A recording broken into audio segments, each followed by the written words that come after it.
Qual a diferença que há entre a nossa mensagem e a mensagem que é pregada por aí?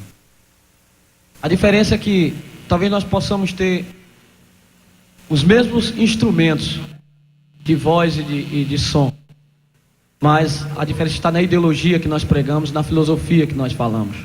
E nós gostaríamos que você não esquecesse disso e prestasse bem atenção naquilo que a gente está querendo trazer para você hoje, tá?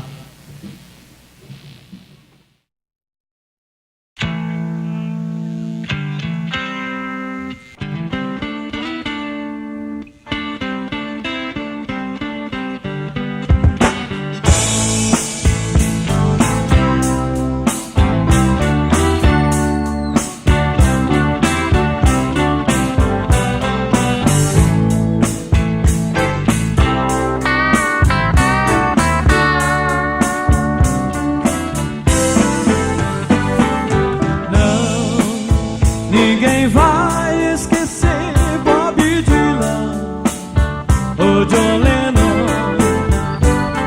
Homens promovem revoluções, mil ideias.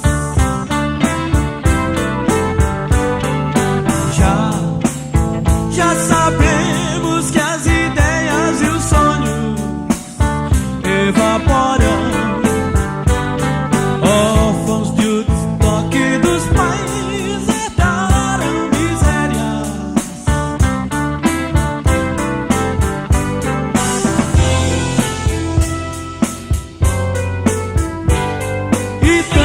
Mentiras que se ouviu dariam 1º de abril.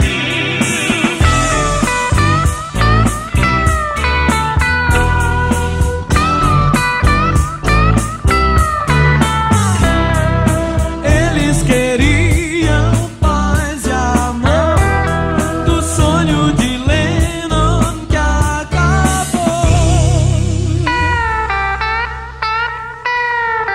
E agora você, a vida não acaba nisso aí.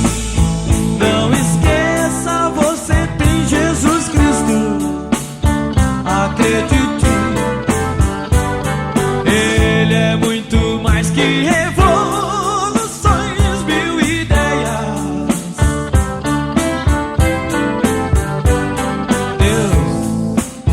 Deus existe, nisso não há nem tolice. Os filhos do amor de Jesus irão para o céu.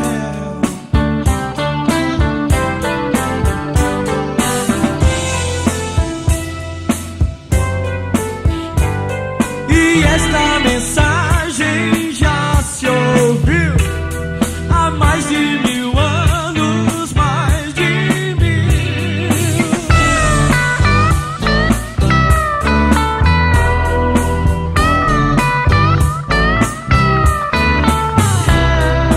Cristo mostrando